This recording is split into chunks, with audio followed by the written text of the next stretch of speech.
eu te enviei aí o processo que eu tenho uma dúvida. Eu vi. Eu acredito que Ele já que tá a sua aqui. equipe chegou a te passar, né? Já tá aqui no WhatsApp, já tá aberto aqui. Fica à O que vontade. acontece esse processo? Pode explicar do seu jeitinho, mas com o professor ganhou um amigo, tá bom? Você e a família, tá bom? Obrigada, doutor. O que acontece, esse processo aí, eu não tenho experiência nessa área, sabe? Ela é de uma amiga minha. E aí eu peguei para fazer esse processo por conta da prescrição. Na minha primeira análise eu entendi que seria fácil de resolver. O Estado ele tinha uma sequência aí de atos de inércia durante todos os 10 anos que esse processo está ativo, eles nunca se manifestaram no processo, mas a gente não conseguiu. A primeira decisão aí pelo magistrado, ela decidiu que não aceitaria nem a prescrição. Eu fiz os embargos, como nós fomos citados por embargo, né? Mas quando eu fui despachar com ela, ela falou para mim que eu tinha sido citada da forma errada e que, na verdade, se tratava de uma exceção de pré-executividade. Eu fiz essa exceção de pré-executividade, mantive o embargo ativo, mas quando pediram para garantir a execução, eu pedi desistência porque ela já tinha me falado que não seria o caso de embargo. Só que na decisão ela falou que deveria ser embargo, porque a gente tem ali uma assinatura da cliente que não é dela, falando que tinha recebido, né, a citação, mas não é dela. E a única forma que ela descobriu que o processo estava ativo foi quando ela foi bloqueada. Então nós temos aí mais de 10 anos, o processo de 2011, passou mais de 10 anos, o Estado nunca se manifestou no processo. Tem a prescrição, só que a juíza falou que ela não daria a prescrição intercorrente porque ela não suspendeu o processo por 1 ano. Então, como ela não suspendeu de ofício, ela não vai aceitar. E também não aceitou a nulidade, porque ela entende que seria tratado num embargo e não na exceção de executividade.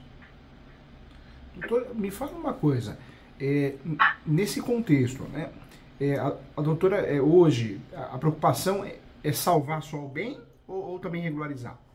O que a doutora pensa? É salvar o bem. É salvar o bem. Porque, eu vou te até explicar o motivo. Essa dívida, na verdade, não é dela. O pai dela, o falecido pai dela, ele a emancipou. Desde que ela tinha 15 anos, ela tem dívidas com ele. E aí eu já acompanho a história dela há alguns anos e ela não consegue ter conta, desde que se entende por gente. Foi a primeira vez que ela disse que conseguiu juntar um dinheiro na conta. Porque ela achou que já não tinha mais nada. Só que constantemente acontecem essas execuções, que foi o período que o pai dela emancipou e abriu algumas empresas, e o pai faleceu e ela passou muitos anos pagando dívida do pai. E aí esse aí é um deles, entendeu? E por até uma questão que eu coloquei como uma curiosidade, a juíza é amiga íntima dela. E tem conhecimento disso também. A gente mora numa comarca pequena, a gente mora em Porto Seguro. Hoje eu tô aqui na nossa cidade hoje, mas a gente é de Porto Seguro. Porto Seguro na Bahia? Então, é uma comarca pequena, todo mundo. Porto Seguro, Bahia. Que delícia, hein? Que então, gostoso. Todo mundo conhece lá? Conhece eu conheço, região? eu fui dar uma palestra, e aí o que aconteceu? Eu voltei para dar uma palestra numa outra cidade, eu não me recordo agora, e aí eu acabei conhecendo Porto Seguro e Arraial da Ajuda. Fui com os filhos, né? Ah, tá. E conheci, foi muito legal. É uma região pequena, né? Então acaba que quando o juiz conhece a outra parte, às vezes a gente nem chega a implicar, difícil, porque não né? tem como não conhecer. Mas ela realmente é amiga íntima da parte, por causa do marido. O marido da juíza é amigo de infância da minha cliente.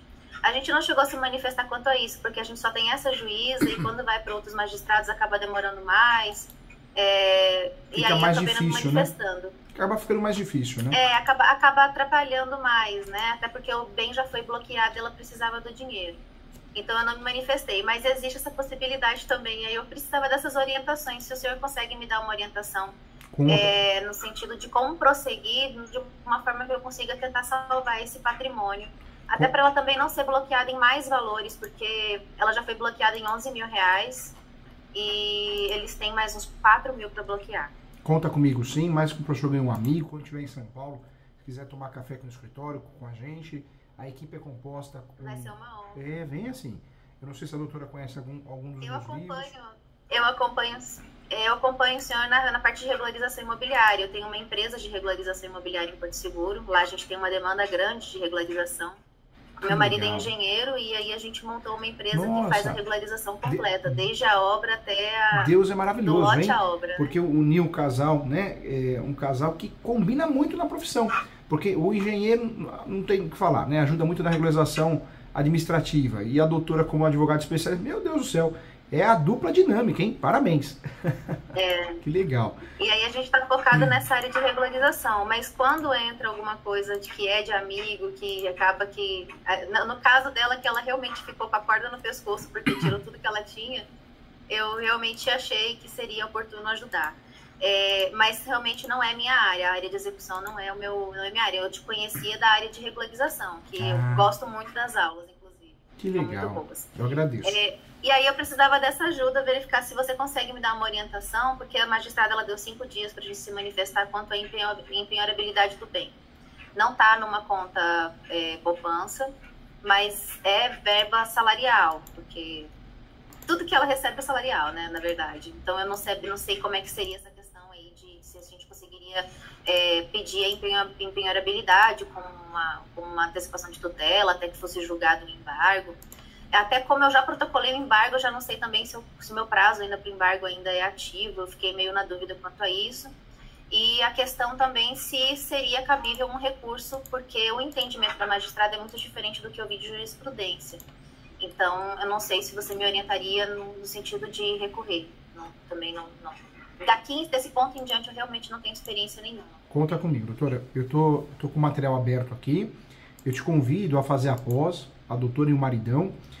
Após o direito, Com certeza. Após o direito imobiliário, acho que custa R$980. Era um sonho de fazer uma pós custo baixo, mas de alto nível, para ajudar todo mundo. Acho que todo mundo tem o direito de aprender a prática, né? Então, deu certo. Hoje já tem mais de 1.000 alunos certificados. Então, conta comigo. Se quiser fazer a pós, está convidada. Entra no site www.portaleso.com.br. Esse ano não, mas acho que no comecinho do ano vai sair a pós-regularização de imóveis, mais questões administrativas. Então, está convidada. A doutora Eu cheguei até a dar uma olhada nesse seu curso, na questão dele ser virtual, né? Mas ele era todo presencial, quando eu olhei. Agora Você está fazendo no formato virtual? Na verdade, acho que está na 11ª turma, se eu não me engano. 11ª turma de pós-graduação, totalmente online. Então, tem alunos do Brasil todo. Tem muito advogado, tem muito corretor e muito engenheiro. Engraçado, né? Muito engenheiro civil. Porque tem uma demanda muito grande, chega muito para eles, né? A maioria dos meus parceiros são corretores, na verdade. Eles querem vender o imóvel, não conseguem, e traz pra gente regularizar. E, doutora, eu convido também, toda quarta-feira, nós temos um grupo de estudos. Funciona assim, toda quarta-feira, das 19 às 21, 2 horas. É puxado, mas é muito bacana. É online, é um link exclusivo, e tem advogados, tem engenheiros, só pra gente tratar de questões de direito imobiliário e regularização de imóveis. Então, a doutora e o marido estão convidados também. Fala com a Maria. Fala, Maria, o professor Júlio me convidou para participar do grupo. Aí ela passa o link da semana para vocês participarem. Se vocês quiserem, estão convidados. É muito legal, muito agradável. Vocês vão gostar bastante, viu? É bem prático. Aí eu vou perguntar para ela. Pergunta. Vou perguntar para ela. Pode falar que eu convidei para vocês participarem no primeiro encontro para vocês verem se vocês gostam, tá bom? Obrigada. Vou falar para ela. Ó, tô olhando aqui. E o processo teve vários atos, hein? Teve, todos o Estado correu inerte. A juíza sempre deu várias oportunidades para o Estado de se manifestar. Hoje ela acabou está sendo prejudicada em questão de dinheiro, mas também patrimonial também, né? Porque continua, né? Eles vão continuar buscando esse patrimônio, né? E tem muitos imóveis? Ela possui muitos imóveis, doutora? Não, ela só tinha isso de dinheiro na vida. Diz que passou a vida pagando conta do pai. Eu falo que existe... Foi o primeiro dinheiro que ela conseguiu juntar. Existe uma abusividade, às vezes, dos filhos com os pais, mas o inverso também ocorre, né? Ela não tem nem relação com a mãe hoje, justamente porque a mãe prosseguiu com as empresas. E aí foi a mãe, provavelmente, que assinou a citação. E ela cortou relações com a família por causa disso. E é real, assim, a história, porque eu conheço ela há muitos anos, há mais de 15 anos. Realmente sempre foi a história da vida dela. Isso não podemos julgar ninguém, né? Por isso que eu queria tentar salvar esse dinheiro para tentar ajudar, porque ela realmente não deve. Deve, né, mas... Dever deve, né? Doutor, e pior que nessa situação dela, é uma situação difícil, viu? É uma situação difícil por quê? Porque nós não temos muitas teses no Brasil, né? Conta salário, já tá pacificado que até 50% salário, aposentadoria, pode descontar. O que poderia fazer aqui, deixa eu só ver essa sentença aqui, deixa eu entrar no processo integral.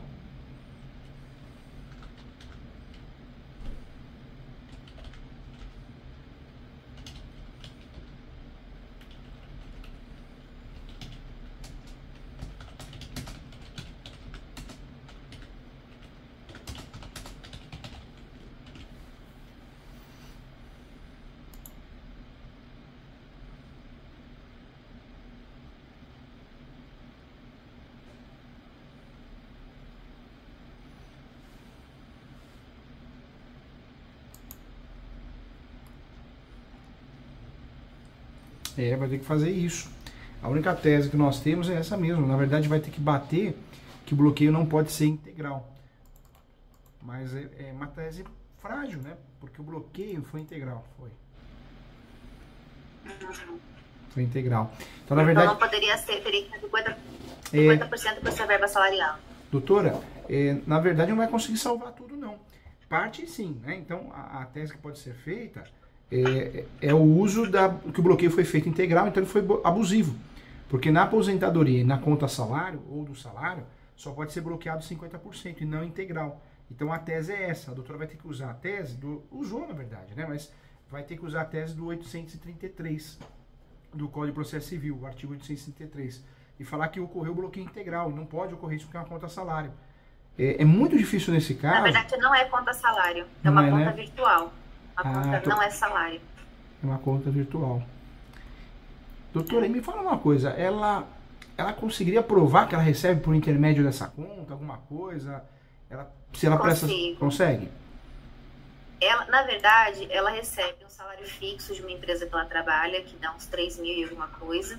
E ela vende curso, ela trabalha com psicanálise. Então, os cursos dela são todos virtuais. Então, ela recebe valores picadinhos e... Por coincidência, nesses últimos 2 meses, foi quando ela começou a vender um curso online, foi quando ela recebeu esse dinheiro um pouquinho maior.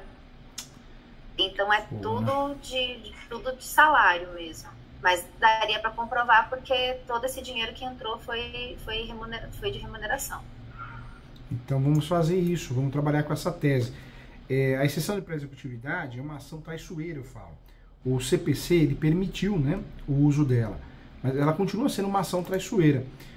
O que a doutora pode fazer? Eu orientaria a fazer uma peça aqui, uma peça informando que o bloqueio não pode ser integral, uma vez que ela utiliza essa conta como se fosse uma conta salário, porque ela presta serviço também autônomo.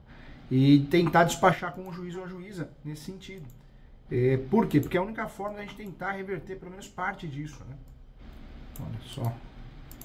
E bloqueou aqui. Certo. Reverter pelo menos os 50% desse Pelo menos valor. 50%, né? Então fazer a liberação de 50%. O valor, eu tô vendo aqui, não foi sacado ainda, graças a Deus. Olha só, graças a Deus. Porque quando o valor, hoje é o meu último dia do prazo. Quando o valor é sacado, ou já vai para uma guia de levantamento, a gente não consegue fazer mais nada, né? Mas como o valor não reverteu em guia ainda, então dá para fazer. Então vai fazer uma peça, despachar com o juiz, falando que ocorreu bloqueio integral e não pode ocorrer. Por quê? Porque ela utiliza a conta para recebimento. Ela presta serviço, né, de consultoria.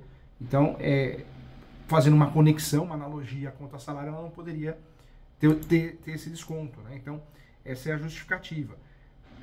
Os juízes, em regra, da região também, em regra, têm aceitado essa tese, comprovando que ela recebe, né, honorários, no caso honorários, não pode bloquear a integralidade. Nem conta salário, nem aposentadoria, e muito menos também recebimento de honorários. Por quê? A tese da doutora, nesse caso, quando é bloqueada a conta salário, no caso dela, conta que ela utiliza como para consultoria, para prestação de serviço, a tese é o quê? Caráter alimentar, né? Então, na peça, a doutora tem que deixar em caixa alta que caráter alimentar, não pode. Se ela perder o dinheiro todo, ela não consegue pagar suas contas, não consegue se alimentar. Então, a grande tese, a tese boa para a gente usar, de fato, é que a conta ela tem o caráter alimentar, assim como uma conta salário. Então, não precisa afirmar que não é contra o salário. Fala que, na verdade, é caráter alimentar, caráter de urgência, de dignidade da pessoa humana. Nessa peça, doutora, agora pode até abrir um tópico do pré-questionamento, porque se o juiz falar não, a doutora consegue ter embasamento legal para recorrer, até Brasília, né? Então, dá para fazer isso. Dá para provar através de transferências, PIX, né? Então, consegue provar que ela usa essa conta para recebimento. Então, dá para fazer isso sim. Que coisa, hein? Agora, o problema que nós temos, o bloqueio da penhora online é 48 horas. Então, o ideal é liberar isso. Liberar após 48 horas quando salda a dívida. Eu estou vendo aqui que já passou, né? Já passou e não liberou nada. Já passou. Já passou tem bastante tempo porque, na verdade, ela nem sabia do que se tratava. Ela demorou um tempo para descobrir. Até quando a gente se manifestou, já tinha quase mais de um mês do bloqueio. E aí, olha... O bloqueio foi no início do ano. Olha só, não. Por isso, o que nós podemos fazer é despachar com o juiz, ficar atento ao prazo, né? Então, despacha, mas cumpre o prazo direitinho para a gente não ter esse problema. E dependendo da decisão que sair, vamos usar recurso. Alguns falam em usar a possibilidade de fazer o uso do mandado de segurança, mas o mandado de segurança não é a medida adequada, né? A gente tem tido problema. Se o juiz persistir, o erro persistir, a doutora tem que usar uma outra ação, que chama ação declaratória de nulidade. Porque a doutora vai pedir a nulidade do ato, uma vez que houve um erro, né? Então pede a reparação, o valor de volta. Essa ação ela pode acumular com indenização, mas eu não entro em acumular com indenização, porque a gente não consegue de fato, né? Mas é a única tese que a doutora tem, hein? A única tese que a doutora tem. Ação declaratória de nulidade. De nulidade. Se a juíza não aceitar essa liberação de 50%. Faz o uso da ação declaratória de nulidade, não tem prescrição.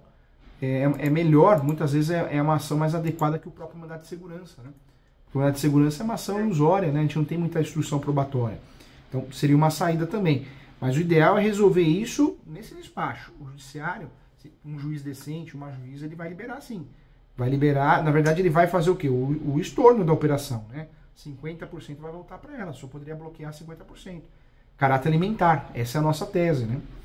Essa seria uma peça simples ou ela tem uma peça específica? Apenas uma empenhorabilidade da empenhorabilidade do patrimônio. Na verdade, como é que eu usaria? A tese é uma peça que vai ter umas 6 folhas no máximo, e o objetivo dessa tese, dentro dessa ação, é falar que ocorreu um erro grave, né? Um erro grave que afronta a dignidade da pessoa humana.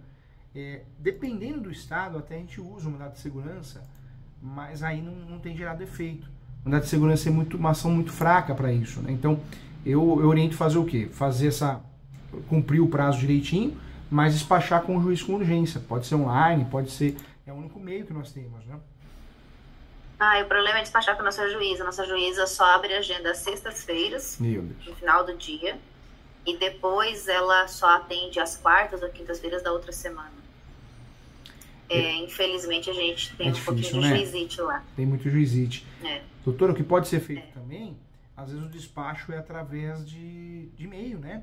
Então tentar mandar um e-mail informando, mas não resolve muito. A gente sabe que a teoria é diferente da prática, né?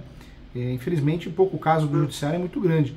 Mas eu faria isso, é a única tese que a doutora tem. E avisar ela, né, que já é um caso complicado, não converteu, eu estou vendo aqui, não converteu em guia, graças a Deus. Se tivesse realmente aí pioraria a situação. No caso, a ação em si, então, que você está me falando, antes do recurso já seria a ação declaratória de nulidade. Eu já faria ela. Na verdade, depois do recurso. Depois que a doutora fez o recurso... Primeiro eu faço essa peça simples, informando que é caráter alimentar, que ela tem que liberar 50% do patrimônio. Isso. Se ela não aceitar, o recurso seria a ação declaratória de nulidade. Não seria mais para essa magistrada. Poderia recorrer da decisão, se é interlocutório ou agravo de instrumento, quando é definitiva o recurso de apelação, então esgota as possibilidades recursais. Esgotando as possibilidades recursais, aí seria a ação declaratória de nulidade. Então, a declaratória de nulidade, ela entraria em qual situação? Depois de todas as tentativas recursais, entendeu, doutora? Seria a última possibilidade. Antes disso, eu entraria com o embargo primeiro, então? Com o embargo primeiro. Na verdade, uma petição de caráter de urgência, porque está afrontando a Constituição Federal, dignidade da pessoa humana. Poderia mencionar aqui que o judiciário assume até a responsabilidade disso, né? Que seria uma afronta à lei federal. faz de olho no prazo, né? A partir da decisão fica de olho no prazo. Deu certo, resolveu, ótimo. Senão vai trabalhar com recurso. E na última possibilidade, a ação declaratória de nulidade. Entendeu? Entendi. Então, a declaratória de nulidade seria a última coisa que seria já para o tribunal, não seria com essa magistrada. A última coisa. Já seria direto com o tribunal. Tá. Então, primeiro eu faria aqui questionando a liberação da metade do patrimônio e do valor que foi bloqueado, né? E o embargo, de caso ela não aceite, embargo de declaração com o mesmo argumento? Com o mesmo argumento. Com a mesma argumentação, que afronta a Constituição. Bate que é uma decisão contraditória à Constituição Federal. Por que contraditória à Constituição Federal? Porque de nada a pessoa humana, caráter alimentar. Normalmente o judiciário se retrata e libera, né, estorna, volta o valor de 50%. Tem que resolver assim, normalmente resolve dessa forma, ou através de um recurso no máximo, quando o tribunal resolve. Agora não resolveu, vai a ação declaratória de nulidade, que aí a distribuição é uma ação nova, não é recursal, né? Então, essa ação vai direto, vai ser distribuída em vara civil mesmo, não seria recurso, entendeu, doutora? Ah, tá. Continua na mesma instância. Tá. Na mesma instância. Se eu protocolo o embargo, também questionando a questão da prescrição intercorrente, da suspensão que ela falou que não deu. Pode. O que você entende disso? Doutora, pode trabalhar no embargos, antes de entrar no mérito, trabalha todas as questões, prescrição intercorrente, talvez quando tem, né, a possibilidade de compensação, se alguma coisa foi pago lá atrás, alguma coisa foi bloqueada, então dá para trabalhar assim. Aí no mérito do embargos trabalha justamente isso, que a conta salário não pode ser bloqueada, e a conta dela é uma conta de caráter alimentar, assim como uma conta salário. Então bate nisso. E aí bate também, cria um tópico do pré-questionamento. Fica pré-questionado, porque a questão é notória, que não pode ser bloqueada a conta na integralidade. Então, bate nisso, porque a doutora, se o juiz ou a juíza tiver de fato uma decisão abusiva, a doutora já tem a tese recursal, tanto do recurso, né, de segundo grau, como o recurso de terceiro grau. O pré-questionamento eu faria um tópico específico, ou lá nos pedidos que eu... Não, nesse caso, na verdade, o ideal é a doutora em preliminar, quando a gente faz o embargos, antes de entrar no mérito do embargos, que seriam os fatos, né, faz em preliminar, das preliminares. Aí coloca lá, do pré-questionamento, que o bloqueio integral da conta salário ou contas análogas, né, seria um ato abusivo. Então fica pré-questionado porque afronta a Constituição Federal, o princípio da dignidade da pessoa humana. E aí no mérito trabalha com o artigo 833. Ah, sim, entendi. Você pensou. Certo, entendi. Isso normalmente já vai resolver, doutora. Normalmente tem tudo para resolver. Como ela já se manifestou falando que mesmo que fosse embargo, ela não aceitaria, porque ela não decretou de ofício a suspensão, porque ela entende que foi uma falha do judiciário e não do Estado. Nesse caso, muito provavelmente ela vai rejeitar esses pedidos, mesmo que a gente coloque novamente em sede de embargo. Nesse caso, se ela rejeitar, aí eu sairia do embargo e iria, então, para uma ação declaratória de nulidade. Eu tentaria... Eu teria um ato antes da decisão, né? Da decisão do embargos, eu tentaria fazer o recurso. Se o recurso não fosse, provavelmente o segundo grau, a chance de reformar é muito grande, então eu faria o quê? Faria o embargos, fez o embargos, se a decisão dela, a gente sabe que o judiciário é terrível, o juizite, não foi favorável a nós, faz a apelação, né? O recurso cabível contra a decisão que julga embargos à execução é a apelação. Então, tem que fazer um recurso de apelação. Fez o recurso de apelação, como a doutora já pré-questionou no embargo, se precisar, a doutora consegue recorrer até Brasília, recurso especial e extraordinário. Normalmente, em segundo grau ou terceiro grau, vai resolver. Não resolveu? Se acontecer uma tragédia, uma fatalidade, ou o judiciário entender que é fraude, né? Falar que não é caso de conta salário ou situação análoga, não é caso de caráter alimentar, aí a doutora tem uma carta na mão. Qual que é a carta na mão? A doutora pode usar a ação declaratória de nulidade depois do fim de terceiro grau, já após o julgamento do recurso especial e extraordinário, entendeu, doutora? Lá no final. Mas eu acho que ela nem vai querer chegar até lá, nesse caso. Eu acho que daí ela iria abandonar o processo antes. Por conta do valor até, né? Não é tanto dinheiro para ela até... Nós temos, quando a gente consegue de forma taxativa provar o 966, dá até para usar nesses casos a ação rescisória. mas teria que ser taxativo. O 966 é muito difícil, né? Nem sempre a gente consegue provar o 966. E a ação rescisória, nós temos um problema, tem que ocorrer o trânsito julgado de tudo. Então é o que dificulta. E outro problema que nós temos na ação rescisória, se a gente não conseguir justiça gratuita, a gente tem que calcionar 5%. Então, em regra, a ação rescisória ela é cara, ela é onerosa, ela não vai querer fazer. Por isso ela não vai querer, ela não vai conseguir. A nulidade é uma ação, eu diria que menos onerosa e o efeito é o mesmo, né? A declaratória de nulidade? A declaratória de nulidade. Não, a nulidade. É a declaratória de nulidade. Tá. Porque, ao invés de recorrer. Ao invés de fazer a ação a rescisória. Entendi. Aí eu faria a declaração de nulidade que eu não teria que recolher essas custas. Na verdade, fugiria daquela caução e também de uma ação presa ao 966. Ou eu acho um dos incisos do 966, eu não consigo fazer rescisória. Então, a instrução probatória da nulidade é muito melhor, né? Entendi. E eu falo isso, certo. Deu certo, doutora. Uma empresa esse ano. Tivemos o bloqueio da conta, só que a empresa recebia de fornecedores. Então nós pedimos o quê? A aplicação do princípio da dignidade da pessoa humana. Houve uma afronta. A juíza também de primeiro grau, não foi um juiz, foi o Gustavo Pereira. Ele negou aqui em São Paulo, ele negou o primeiro grau, o embargo foi improcedente. Nós ganhamos o quê? Reformamos na apelação. Aí também recorreram do outro lado, foi decidir isso em terceiro grau. Então, costuma ser rápido isso, as decisões, porque é matéria fática, né? Então não é aquelas ações possessórias, imobiliárias que demoram mais. É uma ação que costuma fluir muito rápido, essas ações, essas demandas, nesse caso prático. E, de fato, é o que a doutora tem que fazer, né? Se ela tiver condições de arcar ou pedir justiça gratuita, mas o caminho é esse. Faz uma petição de urgência, manda ver. Despacha com o juiz, cumpre o prazo do embargo. Saiu a decisão, resolveu, ótimo. Não resolveu, recurso de apelação. Não resolveu, recurso especial e extraordinário, os dois. Porque afronta a Constituição Federal, dignidade da pessoa humana e a lei federal. Resolveu? Ótimo. Não resolveu, aí teria uma carta na manga, que seria a ação declaratória de nulidade, analisando se não surgiu um dos motivos do 966. Mas sempre... Eu acho que ela não chegaria até lá, doutor. Eu acho que seria aqui em sede de primeira instância mesmo, e depois disso eu acho que ela não daria continuidade. Não daria continuidade, né? Até para o embargo, ela não teria condição hoje de garantir o feito. Por isso que a gente pediu desistência, inclusive. Porque, e ela não conseguiria comprovar uma hipossuficiência, porque ela tinha quase uns R$1.000 na conta, que foi justamente dessa venda de cursos que ela teve, entendeu? Nossa. Então, como foi a primeira remessa de cursos que ela vendeu, e ela não tinha ainda, ela não tem essa demanda todo mês, entendeu? Realmente juntou um dinheirinho. Que judiação e que desespero, né? Que judiação e desespero.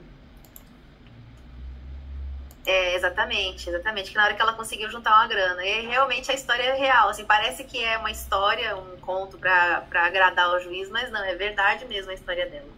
E, doutora, mas eu vou fazer isso, vamos então. combinar. Eu vou tentar, pelo menos, a hora que a doutora fizer a peça, se a doutora essa primeira manifestação. A hora que a doutora fizer a peça, se a doutora quiser mandar no WhatsApp do escritório, eu olho com muito carinho, muito respeito, tá? E aí, se eu ver alguma questão... Eu tenho que juntar ela hoje ainda. Mas o embargo, eu vou te mandar. Pode mandar. Porque essa primeira peça que eu vou mandar é só para liberar o dinheiro e não penhorar de fato o patrimônio, certo? A juíza me deu 5 dias para comprovar a empenhorabilidade do bem. Aí eu vou fazer essa primeira peça que o senhor me falou. Tá bom. Certo? Pode mandar sim. Pode mandar o embargo e eu olho com muito carinho, tá? Olho sim. Muito obrigada. Muito obrigada. Vou mandar sim, com certeza. Aviso a Maria, a doutora está convidada e o marido também para fazer parte do grupo de estudos, tá bom? Se quiser. Muito obrigada. Com certeza, eu vou olhar isso daí.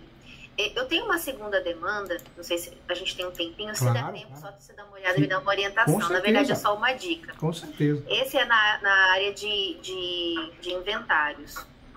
Como eu comecei a pegar muita regularização, eu mudei todo o foco do meu escritório, eu não trabalhava com nenhuma dessas áreas.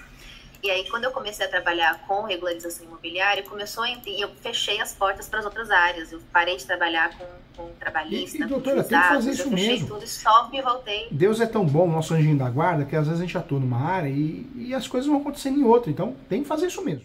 Tá certo, tem que fazer mesmo. Eu tinha uma demanda muito alta antes da pandemia. A pandemia deu aquele chacoalhão. E a gente de interior... os juizados que tinham uma demanda muito grande, inclusive de correspondência, acabou, né, que dava uma demanda grande assim, de retorno financeiro para o escritório.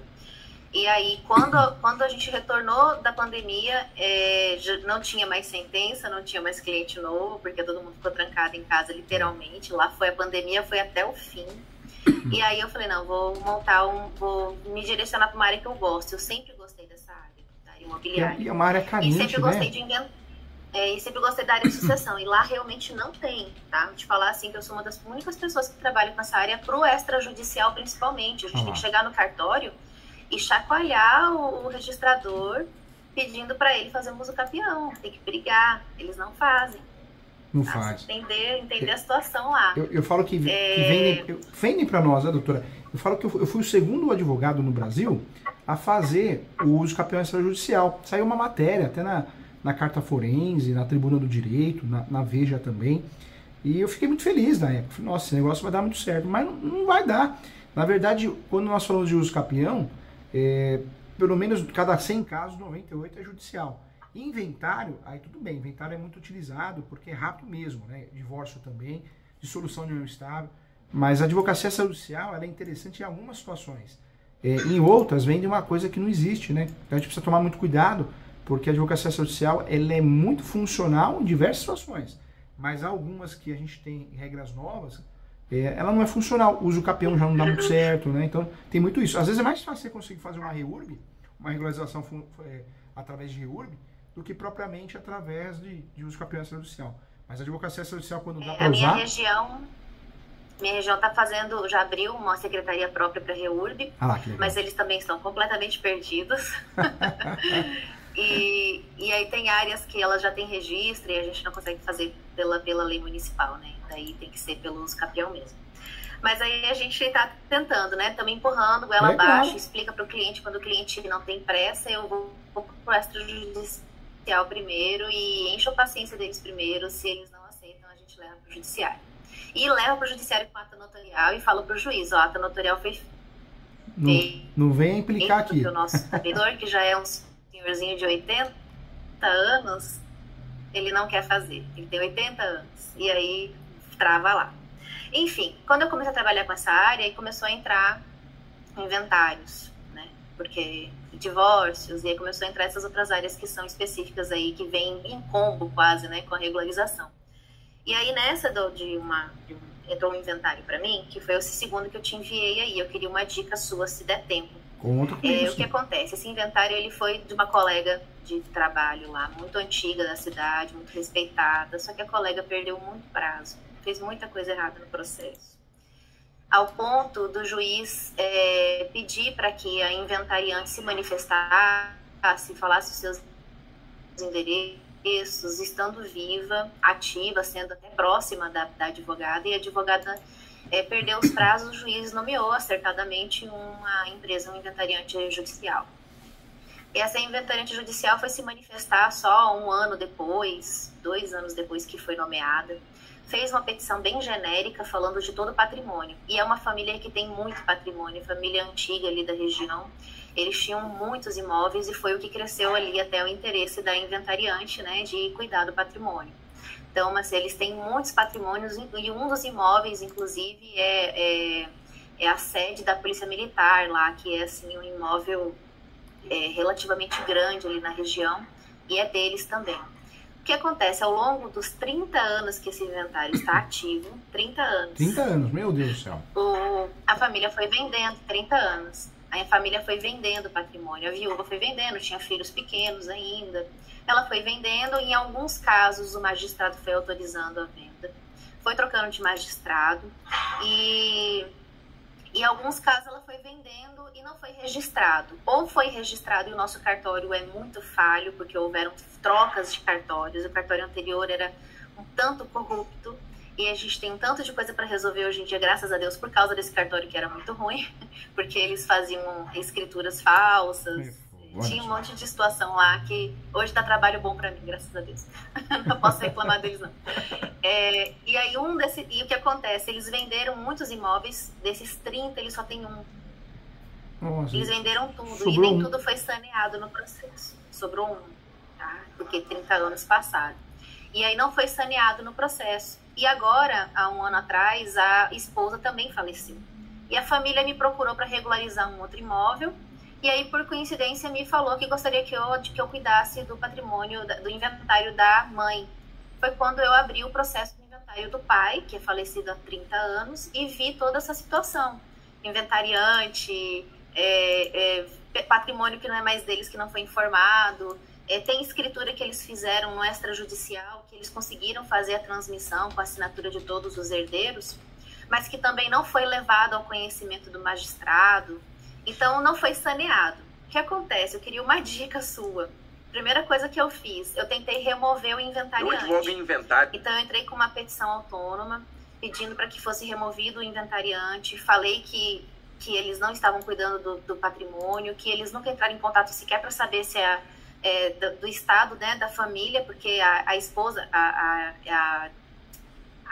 a Meira faleceu há 2 anos e eles nem sabiam que a Meira tinha falecido, eles nunca administraram o patrimônio, se manifestaram tardiamente, perderam aqueles prazos que são de lei, né, para poder se manifestar.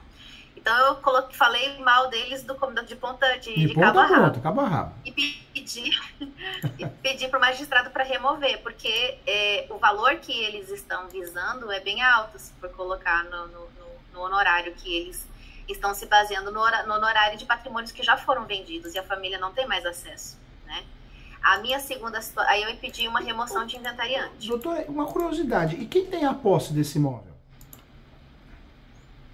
Só tem um imóvel que está em posse de um dos irmãos. Os irmãos todos, em comum acordo, eles se dão muito bem, em comum acordo está com uma delas. Então... E aí foi até uma surpresa para eles, porque todos esses irmãos são muito próximos, a mãe também era muito próxima, e eles são amigos de infância da advogada. E a advogada sabia do endereço, sabia do que aconteceu, foi nomeado um inventariante antes do falecimento da mãe, e nunca ninguém falou nada, ela nunca falou, ela ficou quieta. E aí ela... Simplesmente assim, eu acho que ela achou que no final do processo ninguém ia descobrir que tinha entrado um inventariante, que parte dos honorários da herança, né, desse único patrimônio que ainda está ativo, sairia para pagar esses honorários. Enfim, essa até nem a questão, eles estão movendo uma ação disciplinar lá na OAB por conta dessa situação, eu não estou nem me manifestando quanto a isso, mas aí eu fui contratada para abrir o inventário da mãe, da senhora Leide. Quando eu abri o inventário, quando eu fui olhar o patrimônio da senhora Leide, que é dependente do patrimônio do esposo, o senhor Dernival, que faleceu há 30 anos, eu vi que parte do patrimônio já não existe mais. Então eu tenho que sanear o patrimônio dele, né, encerrar o patrimônio dele para poder abrir o dela. Mas aí, minha dúvida, o que eu queria de sua orientação? O que eu queria tentar fazer? Eu não sei se a gente consegue fazer no extrajudicial isso. Seria unificar os 2 processos, sanear primeiro o do pai, que já faleceu há 30 anos, saneio o processo, peço para o magistrado o arquivamento do processo, só sobrou um, e aí eu vou levar para o extrajudicial e vou abrir junto o inventário da genitora e faço tudo no extrajudicial. Até aí, eu acredito que seja uma forma de resolver os 2 de uma vez só. A minha dúvida é porque...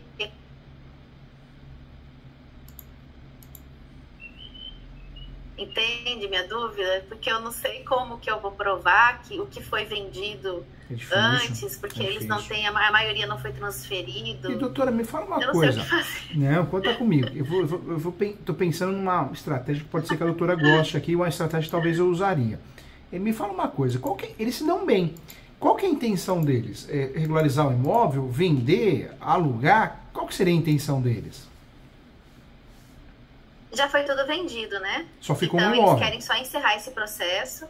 Só ficou um. E só que aí sempre vira e mexe aparece um comprador falando que quer transferir. Até aí tudo bem. Eles querem encerrar esse processo do pai, do genitor, encerrar o da mãe, porque alguns patrimônios estão com os próprios filhos. Então tem um imóvel que está com um dos herdeiros, que todos os herdeiros assinaram passando para ele, que quando a mãe estava em vida, em comum acordo, que foi a parte dele, e ele pagou para os outros irmãos, indenizou os irmãos. Tem um que está só com uma das irmãs, que a gente tem até uma escritura que foi feita, esse foi feito em cartório, que a advogada infelizmente não juntou ao processo, mas foi feito de forma adequada no cartório, mas ela não levou ao conhecimento do juízo. E já tem alguns compradores se habilitando ao processo, informando que são já de inventários novos, porque a pessoa que comprou já faleceu. Então tá virando meio que uma bola de neve, assim, os filhos das pessoas que compraram dessa família há 30 anos atrás, que estão começando a morrer também, estão entrando em contato para poder regularizar os E vai ficando mais difícil e mais caro, né? Vai ficando muito caro, porque chega uma hora, um inventário já não resolve mais. Doutora, eu daria sugestão nesse caso, por que eles não vendem a posse? No Brasil, a partir do enunciado 492, da Quinta Jornada de Direito Civil, a posse passou a ser um direito sui generis. Eles vão gastar muito. A doutora vai ter um trabalho e o cliente, nós sabemos que o cliente, na verdade, quando as coisas começam a demorar, ele começa a desconfiar, ele começa a ligar muito, começa a cobrar. Então, talvez uma alternativa boa para ambos seria fazer o quê? Vender para alguém que compra do jeito que está. O contrato correto é a cessão de direitos possessórios e afins. Ou seja, quem está vendendo sabe o que está vendendo, que são eles. Quem está comprando sabe o que está comprando, que vai ter que regularizar. Poderia fazer uma cessão de direitos possessórios e afins, onerosa, com uma cláusula de posse. Ou seja, quem compra esse imóvel poderia regularizar amanhã ou depois através de uso capião. Fazer cessão de direitos hereditários também poderia ser um caminho. Só que a cessão de direitos hereditários é por escritura pública, tem que ter anuência de todo mundo, até me parece que a situação é consensual, mas a outra parte também não vai querer comprar porque vai gastar muito para fazer inventário. Então, vendendo a posse... Mas é que já foi tudo vendido. Mas aí fica porque, assim, esse último imóvel, esse único imóvel, né? Eles querem se livrar também, não querem? Querem vender esse imóvel ou não?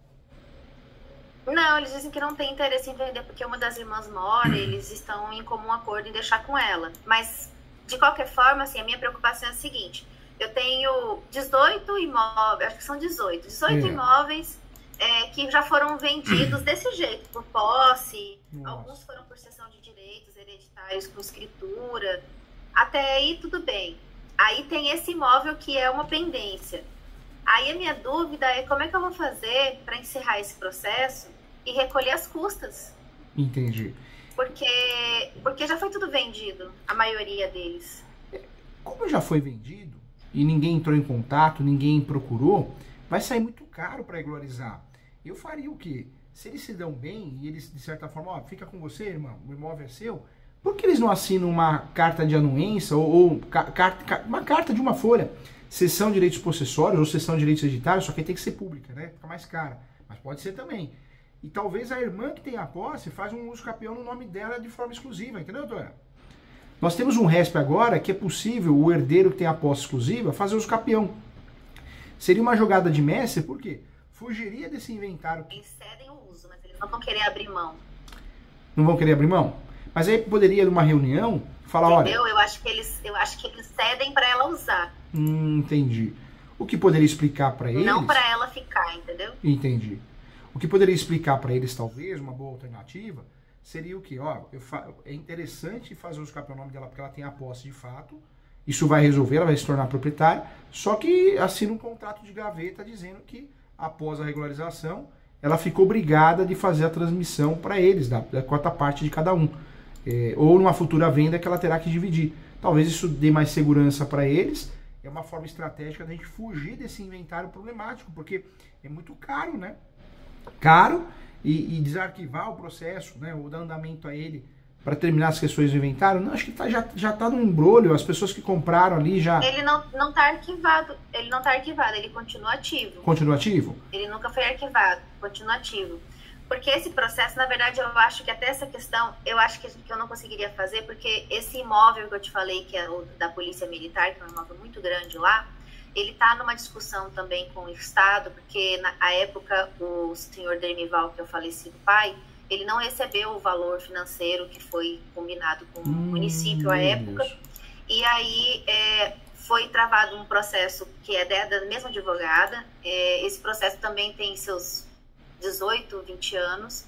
E recentemente o magistrado mandou fazer a análise, a avaliação do patrimônio para poder indenizar. Então, provavelmente, quando finalizar esse processo da Polícia Militar, esse da PM, vai voltar para o inventário do senhor Dermival, do pai. E, consequentemente, vai se comunicar ao inventário da mãe, da senhora Leide.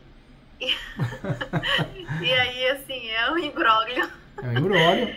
Quando eu comecei a olhar o processo, eu peguei um inventário, quando eu fui olhar, ele entrava em mais 2 processos. E tem algumas pessoas que já estão se habilitando ao processo do senhor Dermival, alegando que comprou dele e que quer a transmissão do imóvel, né? Aí, você acha que se eu fosse juntar para o magistrado uma busca de todos os bens, uma busca cartorária, demonstrando que os bens já foram transferidos para outras pessoas, ou que esses bens já não estão mais na posse deles, eu teria que chamar todas essas pessoas ao processo? Com muito carinho, doutor, eu tentaria fugir desse inventário. Eu acho que esse inventário, se a gente der muita corda nele, o ser humano só tem muita gente doida, né? Eu atendi aqui no escritório um rapaz que ingressaram o cartório de uma nota devolutiva do imóvel que foi vendido, objeto do espólio. E o advogado não entrou com ação contra ele, de obrigação de fazer, e o advogado não conseguia nem se expressar em relação ao que tinha que ser entregue na nota devolutiva, e copiou a nota devolutiva. Requer que seja cumprida na ação de obrigação de fazer o que o cartório pediu. Ou seja, o advogado do outro lado tentou tirar a responsabilidade do cliente dele e passar para ele, para os herdeiros, não tem nada a ver. Como o pessoal está muito maluco hoje em dia, eu fugiria desse inventário, porque para eles não é boa coisa. Cada um que comprou imóvel na época, contrato de gaveta, cessão de direitos possessórios afins, que regularize de outros meios, tem outros meios para regularizar. Normalmente uso capião, reurb, mas eu faria o quê? Eu fugiria. Esse imóvel poderia ser feito um uso capião no nome de todos os herdeiros, para não dar confusão. Não é a orientação mais correta, porque você pega um juiz, uma juíza confusa, ele fala, vocês estão fazendo uso capião para substituir o inventário? Aí a outra alternativa também seria o quê? Não, o inventário foi feito. Porque foi recolhido as guias, não foi? TCMD, do primeiro inventário? Doutor, acho que não foi recolhido nada. É. Eu acho que eles pediram para pagar o final, entendeu? Então não tem nada, não tem valor recolhido. Entendi. E aí por isso que eu queria assim tentar sanear o processo, recolher o que tem para recolher do que foi vendido e levar os imóveis que estão na posse dos filhos ainda para o extrajudicial transferir para o nome deles. No seu caso, você acha que é melhor eu realmente abandonar o processo, tentar tirar doutora, o que tem de imóvel com muito carinho, viu? Capião em nome deles e abandonar o processo. Exatamente isso. Acho que a melhor estratégia para a nossa cliente é abandonar o inventário. Porque a gente está lidando com pessoas que tem que fazer outros inventários, outros tributos, em atraso. É uma salada de fruta. E se a doutora for fazer como teria que fazer, né? Como a faculdade ensina a gente, vai lá, a doutora vai ficar presa nesse inventário, às vezes passa 5 anos, 10 anos, não no inventário, mas em todos, e não resolve. E o cliente, nesse caso, ele não elogia, né? Ah, doutora, parabéns, está aqui 10 anos comigo. Não, pelo contrário, não sei, não resolve, acho que foi comprado, que é assim, né? O ser humano é complicado, né? Eu sei que a doutora passa muita confiança, né? A ideia é que o cliente nunca pense isso, mas tem gente que a gente não sabe, a gente não é dono dos pensamentos das pessoas, né? Então, o que eu faria? Abandonaria mesmo o inventário, essa seria a minha orientação, e lá no imóvel que sobrou, o único, falaria da importância de fazer um uso capião só naquele herdeiro que tem a posse. Se os outros herdeiros não aceitarem isso, por questões de receio, de perder parte do imóvel, então faz um uso capião no nome de todos. Faz um uso capião no nome de todos, não no espólio, no nome de todos mesmo, dizendo que uma pessoa tem a posse direta, os outros têm a posse indireta, e se o juiz implicar em relação ao inventário, vai lá e recolhe o tributo, né? O ITCMD, a ideia é fugir dele, mas se for um juiz conservador, para que o inventário não morra, pode recolher. Se o cliente não tiver condições financeiras, aí faz uma peça de uso capião com teses, né? Entre elas o pré-questionamento, para falar que é forma originária de adquirir propriedade. Então não teria que recolher tributos porque não há direitos hereditários. Eu falo isso que eu estou com um caso aqui no escritório. O juiz... É que a uso capião seria a única forma dele não pagar esses tributos, então. Seria. De quem ficou com a única forma. Seria melhor do que eu fazer a cessão de direitos, então fazer por meio de escritura e depois regularizar. Porque uma das filhas fez assim. Uma das filhas fez a cessão de direitos hereditários, direto no cartório, fez a escritura. Todos os filhos assinaram. E aí ela regularizou o imóvel em nome dela. Ela conseguiu registrar em nome dela. Eu fugiria. Você acha melhor fazer direto doutora, por uso capião? Com muito carinho. Eu faria... O uso capião perfeito é só no nome da herdeira, que tem a posse exclusiva, com carta de anuência dos outros. poderia fazer um contrato de gaveta dizendo, ó, a hora que eu conseguir transferir para mim, se a gente for vender esse imóvel, eu passo para vocês, né, a parte de vocês, ou eu compro a parte de vocês. Poderia fazer um contrato de gaveta para garantir eles nesse sentido. E eles aceitarem assinar a carta de anuência. Seria o melhor dos mundos, que faria com que o uso capião dela seria praticamente imbatível, né? Ela iria regularizar imóvel e fugir desse inventário. Eu falo inventário sujo, né? Porque ele é demorado, ele é caro. Seria uma ótima alternativa. Se eles não entenderem esse caminho, tiverem uma desconfiança da irmã, aí poderia ser feito um uso capião no nome de todos. Só que aí chama mais atenção, pega um juiz, uma juíza conservadora e vai bater nisso. Por que não fez o inventário? São todos herdeiros. Aí a doutora poderia ganhar em segundo ou terceiro grau. O primeiro grau é mais difícil. Então o ideal mesmo é orientar o cliente nos dois caminhos. Ó, o uso capião aqui é uma forma mais fácil. Fazer o uso capião no nome dela é mais fácil porque já tem um RESP. O Superior Tribunal de Justiça já decidiu que é possível fazer o uso capião de imóvel de herança quando o herdeiro tem a posse exclusiva. Então, isso aqui é para a gente ganhar ação com muita facilidade e tranquilidade. Se vocês quiserem por fora, eu faço um contrato, que é um título executivo extrajudicial, que após a regularização do imóvel, se o imóvel for vendido, terá que ser dividido em partes iguais. Se não for vendido, será comprado por ela, nem que seja parcelado, alguma coisa assim. Se eles entenderem, é o melhor caminho. Se não entenderem e quiserem usar o segundo caminho, também é um bom caminho. Só que é um uso capião que se torna um uso capião mais complexo, porque o juiz ou a juíza, se perceber que está tentando deixar de lado o inventário, pode ser que ele implique. Então, é uma peça que nós vamos ter que fazer com estrutura recursal para ganhar em segundo ou terceiro grau, entendeu? Entendi. Você não acha que vale a pena eu tentar sanear ele antes e verificar se o magistrado abriria a mão das custas por conta do prazo? Você acha que não vale a pena tentar? Não vale a pena tentar, não. Sabe por quê, Eu até já despachei com o juiz sobre esse processo. Sabe por quê? Porque eu despachei com o cartório para tentar levar para lá. O cartório falou que só faria o restante lá se o juiz saneasse o processo antes. O problema é que o judiciário, ele não tem força, né? Taxa judiciária não tem como a gente fugir. ITCMD é a fazenda. Então, eu abandonaria. Eu iria no uso capião. Melhor alternativa, mais segura e menos onerosa. Eu falo que tem 7 situações, né, que a gente tem que fugir do inventário, que seriam erros em usar o inventário. A primeira é fazer inventário quando é posse. Ou seja, ele por si só não regulariza. A segunda, quando o herdeiro tem posse exclusiva. Foge do inventário. Você consegue, tem até decisão do STJ. A terceira situação seria aquele imóvel que existe uma complexidade documental. Então, tem vários motivos que daria pra gente fugir.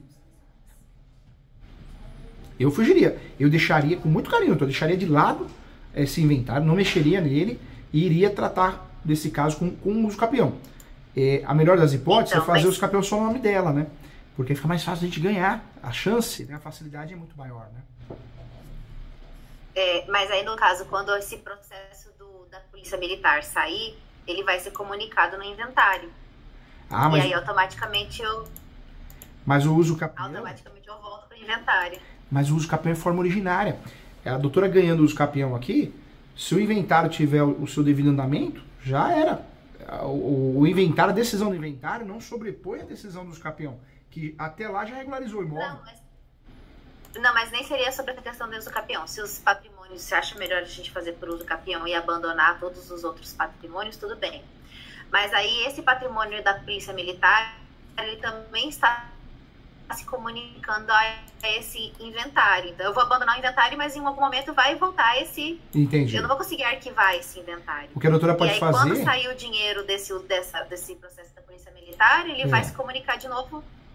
O que a doutora pode fazer, se a cliente quiser, futuramente em relação às outras questões da andamento ao inventário, a doutora faz o quê? Já faz essa entrada no inventário, já informando que aquele imóvel já de uso capião, requer a retirada desse imóvel. Se foi incluído. Se não foi, nem menciona. Mas no caso foi, né? Eu vi aqui. Foi. Então, nesse caso, seria interessante... O da Polícia Militar, não foi uso... Não, esse da Polícia Militar que eu tô te falando, ele tem 2 bens que estão ainda em nome do espólio. Um deles é um imóvel que está em Salvador e um deles é um imóvel da Polícia Militar.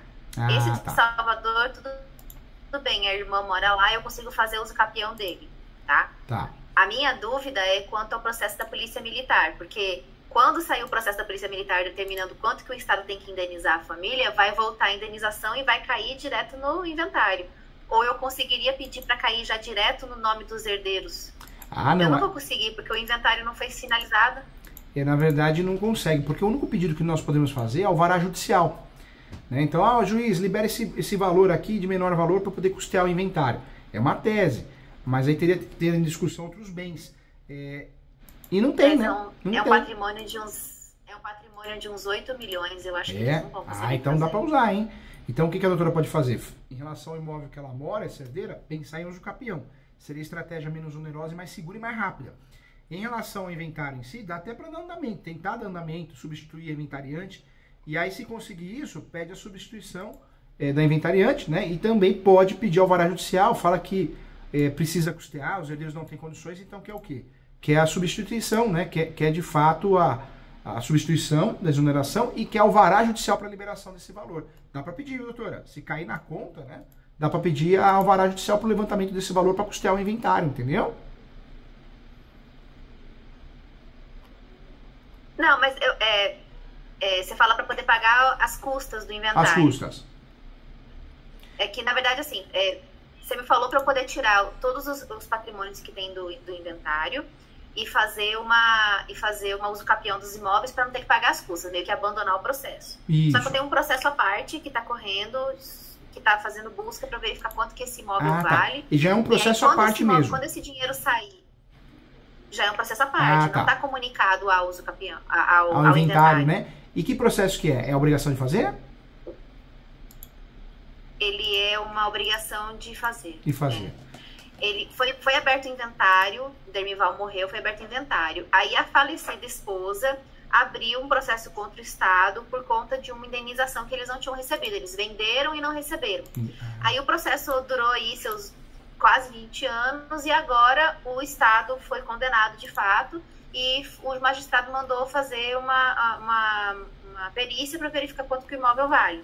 A gente tem aí uma expectativa que ele vale entre 5 e 8 milhões, né? Porque a gente não sabe o que tem de benefício lá dentro. Essa ação de obrigação de fazer, o recurso, o valor é alto, doutora? Qual que é o valor então? É em torno de 5 a 8 milhões. Meu Deus, então não tem jeito. Nossa Senhora. Esse valor, aí não tem jeito. Aí se realmente a ação de obrigação de fazer dando resultado, vai ter que arrastar para o inventário isso. Meu Deus do céu, hein? Muito grande. Nossa. E o pior é que o imóvel a gente consegue fugir, né? Através do uso capião. Mas valores pecuniários, não tem jeito. E alvará judicial também não dá, porque teria que fazer o quê? Teria que ter a anuência de todos, não pode ser litigioso, e o valor não permite ser alvará. Então, não tem jeito. Em relação a isso, a doutora dando um devido andamento, a obrigação de fazer, não tem que fugir, hein? Ou seja, olha só, você vê que caso complexo que a doutora tem? Nós vamos resolver a questão do imóvel através do uso capião. Legal, a ideia é muito boa. E aí tem esses dois caminhos. Mas em relação ao inventário também não dá pra gente desistir dele completamente, porque se dá a obrigação de fazer, a gente descobrir de fato que dá para receber isso, né, esse valor, e provavelmente sim, aí nós vamos ter que insistir nesse inventário. Tudo bem que ele é totalmente oneroso, mas aí pelo menos tem valor para entrar, né? Dá para pedir liberação parcial, né? Hoje tem a tese da liberação parcial. Ô juiz, eu quero a liberação parcial porque para custear o inventário, não dá para liberar tudo, mas parcial dá. Dá para tentar, né? Então, nesse caso não valeria a pena fazer as usucapiões, então. Valeria a pena eu realmente sanear o processo. Valeria a pena fazer o usucapião? Por quê, doutora? Porque, na verdade, a doutora vai tirar do Montemor, né? Do espólio. O que dá para regularizar através do usucapião, você vai tirar do espólio. Então, você deixa o quê? O inventário menos oneroso, menos caro, né? E, de certa forma, você regulariza esses imóveis com mais rapidez. Então, a estratégia de usar o usucapião continua sendo muito boa em relação aos imóveis. O problema é que tem dinheiro no meio. Então não dá para desistir desse inventário. Nós não podemos desistir. Mas eu faria também o uso do capião e deixaria o patrimônio menor para facilitar a regularização e para diminuir também os gastos com o valor do inventário, né? Entendi. Certo. Acabou nosso tempo, então não vou mais abusar aí do doutor. Gostei, viu? Caso complexo é bom assim, hein? Doutora, se a doutora agradeço muitas orientações. Chegar à conclusão em fazer uso capião, manda para mim que eu corrijo, eu ratifico com muito carinho e muita humildade para poder somar. Eu explico as teses, eu ajudo, tá? Manda no WhatsApp do escritório, a Maria me avisa e eu ajudo sim. O que eu faria nesse caso? Em relação ao imóvel, faria uso capião. O melhor dos mundos é o uso capião exclusivo. E um contratinho de gaveta por fora com os outros herdeiros, né? Não quero dessa forma, os herdeiros não vão fazer, então poderia ser feito o uso capião em nome de todos. Já se torna uma ação. No outro momento, a ação praticamente ganha. Quando eu trago para o polo da ação, todos os herdeiros já viram uma ação de risco. Mas eu tentaria porque é a forma mais rápida, mais econômica de regularizar esse imóvel. Em relação à obrigação de fazer, se mandar bem na obrigação de fazer, realmente a gente tem um valor pecuniário a receber, volta no inventário, mas na mesma petição que está se habilitando alguma coisa, pede a exclusão do imóvel, porque já é objeto do usucapião. Dá para fazer isso. Eu diminuo o Montemor, com isso, consequentemente, eu diminuo os tributos, né? Eu diminuo o Montemor, consequentemente, eu diminuo o TCMD e a taxa judiciária. Eu consigo... Doutor, não estou lhe ouvindo. Agora afirmou, hein? A internet caiu, voltou, né? Tô? Não te ouvi. Eu não ouvi quase nada do que você falou. Ah, não, fica tranquilo. Vamos voltar aqui, que caiu mesmo, agora que eu vi. Eu faria o quê? Uso capião em relação ao imóvel. O melhor dos mundos seria fazer separado, individualizado, porque tem muita jurisprudência nesse sentido. Seria uma ação ganha, eu não gosto muito de falar isso, mas seria. Se realmente eles não concordarem, então usa a segunda opção, fazer o uso capião em nome de todos, que aí torna uma ação mais difícil, uma ação que nós vamos ganhar em segundo ou terceiro grau. Mas não dá para abrir mão do inventário. Se a obrigação de fazer, demonstrar de fato que tem esse valor a receber e tem, o ideal é fazer o quê? Dar continuidade ao inventário, mas na mesma peça a doutora pede a exclusão do imóvel, pede a retirada, né, do imóvel do Montemor, do espólio, porque já é objeto de uso capião. E a doutora fazendo isso, o judiciário tira, autoriza a tirar. Se a gente procurasse todos os proprietários dos outros imóveis para fazer as adjudicações compulsórias, já transferir, ou até já comprovar os imóveis que já não estão mais em poder da família, do espólio, eu já conseguiria ir eliminando esses patrimônios do inventário? Conseguiria. O problema é... Mas aí, como é que eu faria com custas? Eu teria que recolher custas em cima dessas vendas.